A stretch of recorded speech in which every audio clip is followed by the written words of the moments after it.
What's up, guys? It's TechnoViking23 coming to you today. Actually, we're going to be talking a little bit about Raid Shadow Legends. I didn't think I would be making any more videos about the game, but I kind of wanted to talk about something that's kind of come up in the last couple of days, a bit of a discussion around the health of the game, and I'm still hanging out within the community. A lot of great people in the Raid community, so it's not something that I left entirely. Still hanging out in a couple of Discords. Obviously still have a couple of people within the content creator program that I still stay in touch with. But Stu Gaming actually did this video today kind of talking about where are the Raid content creators and why the content has sort of dropped off, how it's become pretty stagnant, the types of videos that are being made. This is something I've been talking about for a couple of months on this channel. You know, we went in pretty in depth about, you know, how much the content had shifted from actually doing content about the game to basically just doing shard polls all the time, because that's the only thing really getting views for Raid. And there's been a bit of a drop-off overall in the attention this game's getting, a bit of a drop-off in the analytics for the last month or so. I even commented that on the video where I was talking about leaving the game, where my analytics had dropped off a lot. And I'm not even like a big content creator at all. You know, it's just my Raid stuff barely got any attention, but even I could tell a difference in the amount of people that were watching, commenting, etc. And a couple of reasons for this, and that's kind of why the video is called Death by 1,000 Cuts, is that I think we are actually going to see Raid have a large decline in 2022. A lot of it's been exacerbated by the current situation with Russia invading Ukraine. We're going to talk about that a little bit. I don't want to focus on that too much because I'm not really the person to make that discussion. I'm not, you know, someone knowledgeable enough to talk about that too in depth, but we will talk about it a little bit. But that has just brought to light a lot of the other issues that were plaguing this game that I talked about a lot last year, and I thought this was going to be a tough year for Raid in general, just because in January, Aristocrat was getting some reviews in the financial sector talking about how it wasn't really going to be feasible to maintain Raid's marketing budget anymore for the amount of people they were bringing in, and that was kind of a big red flag to start the year. But there's just been stuff that, you know, Plarium has done over the last couple of years it's just slowly adding up, and finally I think people are starting to leave the game. They're not as interested in the game anymore. I know in the clan that I was in, Claw Cluster, we had, you know, at least three of the clans which are in the top 150, and there have been people leaving left and right almost every day. Even some of the big whales have been selling their accounts, moving on, some people leaving. So it's definitely a little bit of an exodus, I think, from the game, and we're going to talk about some of the reasons that's going on. I think number one, at least here in the US, it feels like there's no more COVID. No one's talking about it. Obviously, the Ukraine-Russia situation has taken top billing on the news, so they aren't even talking about COVID anymore. Even though it's still a problem, it's still ongoing. But in general, I think people are kind of getting back to normal, so to speak. Even the president, I think in the State of the Union, mentioned that, you know, we can start going back to work, no more remote work, it's safe, etc. You know, nobody was wearing masks in the State of the Union, and just very interesting times. But it feels like things are going back to normal somewhat with work. I know my workload has gotten a lot higher in the last couple of months. I can tell the people in our business and our clients definitely ramping things up a little bit, kind of getting back to normal. Not that we were ever not busy, but we're just extremely busy right now. So I think a lot of people just don't have time. And I mentioned that in my quitting videos, the game just requires way too much time. That was something the content creators complained about nonstop. We talked about how big of a time sink the game was and how that was turning people off. Obviously, they brought in Hydra, which just made that even more complicated. But I think, in general, I don't know how it is in the rest of the world, so if you guys are elsewhere, let me know how the whole COVID situation is for you all. But I know where I live in Georgia, it's like you would think it's not even a thing anymore. No one's talking about it, no one's wearing masks, everybody's going back to work, everybody's going to the store, everybody's congregating and everything, so it's almost like that's not even a thing anymore here. So I think that's one factor, is that things are somewhat getting back to normal with that. And so, like I said, people just don't have enough time to play the game. I've also seen a couple of really hard-hitting games coming out here in the last month or so. Elden Ring and Lost Ark have taken probably a good portion of the player base, I would think, from Raid, because they have that sort of fantasy RPG style, and those games are doing absolutely amazing so far on both Twitch, on the Steam charts every day. They've got a massive player population. It's still like 700,000 people playing daily, which is crazy. So I'm sure they've lost some players to those games.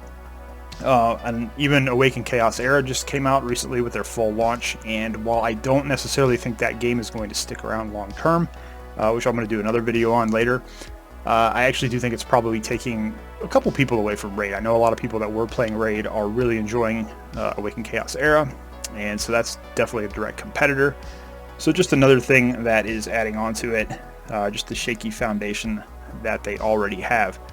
And you add to that, like I said, just the time consumption of the game. I think that's the biggest thing now. People just don't have time to play. All the decisions that they made last year, bringing in the dupe system, a lot of people weren't fans of. Bringing in Hydra, which I said right at the beginning, Hydra was dead on arrival, that no one was going to end up liking it. And a lot of people told me I was wrong. They're like, oh, it's amazing in-game content, it's going to be awesome. And now here we are a couple months later, and absolutely no one that I've talked to enjoys Hydra.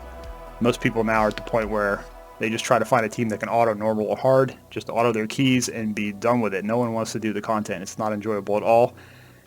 And that is the in-game content that they kind of said they were focusing on for the entire year along with PvP. So I think that turned a lot of people off, considering how stagnant the rest of the game really was. But of course, you had all that going on, and I'm going to be throwing up some charts here in the background as well. But now we have the situation in Ukraine with Russia invading Ukraine, and most of Plarium's development offices are located in Ukraine, and they're in some of the cities that have been hit the hardest. So Aristocrat, who's actually their parent company that owns them, had actually released a statement today. They did an article talking about how they're suspending all mobile games in Russia, and I think that's where Plarium's whole thing, where they said we're no longer taking payments in ruble, we're not going to let anybody there like download the game anymore or play the game or make purchases in the game, even through Plarium Play. So the entire Russian player base now is basically free to play, if they can even still access the game. I'm not sure. That's going to be a huge impact, along with the fact that their development studios and whatnot are in Ukraine. It's going to really hurt the game, I think, long term. Obviously, the longer this invasion goes on, the less likely they are to be able to return or to even do any development on the game this year. I've seen a lot of people talking in some Twitch chats about, we're going to be skipping the Fusion in March, but there'll probably be another one soon, right? And I've been telling a lot of people, I'm like, look, I wouldn't expect any new content in a Raid, honestly, for the rest of the year. I mean, if you think about it, we're already in March, and this conflict doesn't really show any signs of stopping anytime soon, unfortunately. And I think they have offices around the rest of the world, but those are really not the offices where most of the game content is developed. So if they have to replace those resources, number one, that most likely have been destroyed, that's going to take time. It's going to take time for things to get back to a situation where many of them would even want to go back to work after such traumatizing events. So you're looking at a company that's really not going to have a whole lot of development this year on the game. So I wouldn't expect any content. Obviously, that's going to hurt the game, but our number one thing is we want those people that work for Plarium to be safe and for nothing bad to happen to them, and hopefully they're able to be safe now and be able to recover at some point. So I think that's going to be a big thing. You've basically cut off the Russian player base, and a lot of people don't know this, but the Russian portion of the player base in Raid was very large. A lot of the big-time whales are in Russia. A lot of the big-time Platinum Arena players are from Russia. A lot of big Russian clans that spend a lot of money on the game, and a lot of big Russian YouTubers as well who cover the game.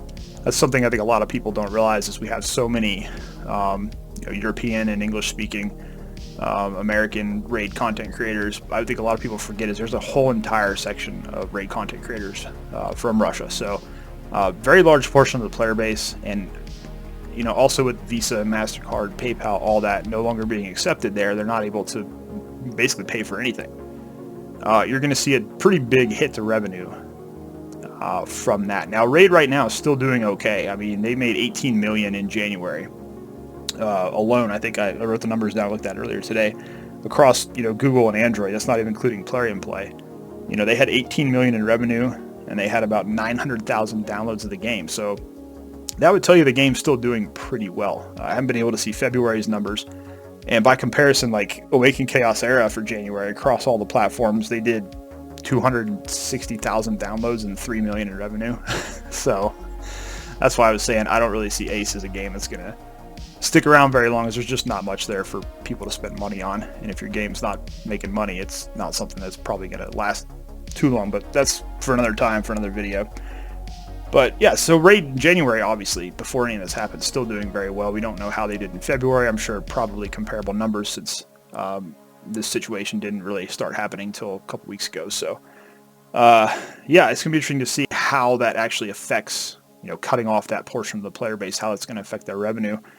And, just in general, it's like I said, there was so much going on in the last year or so. A lot of these decisions that were made about content going into the game that kind of rubbed players the wrong way. And now we're seeing, unfortunately, this, the invasion of Ukraine, which is basically, causing a lot of problems for Plarium. And I was actually talking with some, some friends of the financial area. We were kind of even wondering, is Aristocrat going to, try to do all they can to help the employees, and then at some point unload Plarium later on in the year? We'll see what happens now, because I don't know. I just don't see them really coming back from all these issues and things that are going on. Obviously, the big one's not in their control.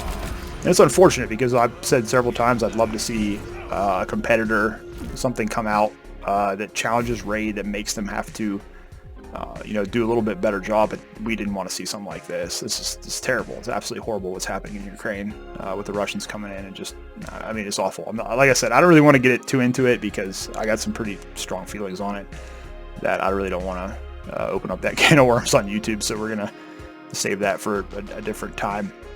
But yeah, so anyways, I just wanted to come out and kind of talk a little bit about the situation, because this is why you're seeing a decline also with the content that's coming out for Raid. Like I said, the game's gotten stagnant, and now we've got all these issues coming to light, or kind of coming together at the same time, exacerbated by Russia invading Ukraine, causing, losing the Russian player base through that, losing a lot of financial stuff for Plarium through that, getting their offices most likely destroyed, and not being able to create content for the game. So it's really unfortunate, but I see this year being very difficult for Plarium in terms of seeing the revenue start to finally drop, and seeing some competitors able to come into the space and maybe take some of their player base. But like I said, hopefully this gets resolved as soon as possible, and everybody that works at Plarium is safe and sound and can take care of their families and the people close to them, and hopefully at some point, they'll be able to get back to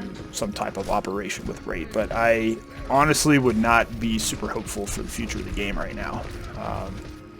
And, it's just unfortunate. But saw Stu's video today, thought it was kind of interesting, so I wanted to kind of make a video talking about the topic, because it's, I don't know, it sucks. You don't want to see this happen, this be the downfall of the game for sure. You want to see the developer have a chance to actually, make things right and fix the game up and make it better. Unfortunately, I don't know if they're going to get that chance now in 2022. So we'll see what happens. Again, let me know if you guys are still playing Raid, if you're going to stick around for the game, or if you're concerned about what's going on right now with Plarium, obviously with the whole situation. And if you do get into the comments, just try not to get too rowdy with each other, because I've seen some comment sections where people even bring up the Ukraine-Russia thing that gotten kind of out of hand. So do your best to be respectful of one another, make points that are intelligent, and don't really try not to go too much down the political rabbit hole with this stuff. It's already tough enough to watch and see what's going on. We don't need to start screaming at each other. So anyways, guys, let me know what you think about the video. Let me know what you think about the situation. As always, look forward to seeing you guys' thoughts down below in the comments. As always, hope you guys are having a great day. Thanks as always for watching, and I will see you again next time.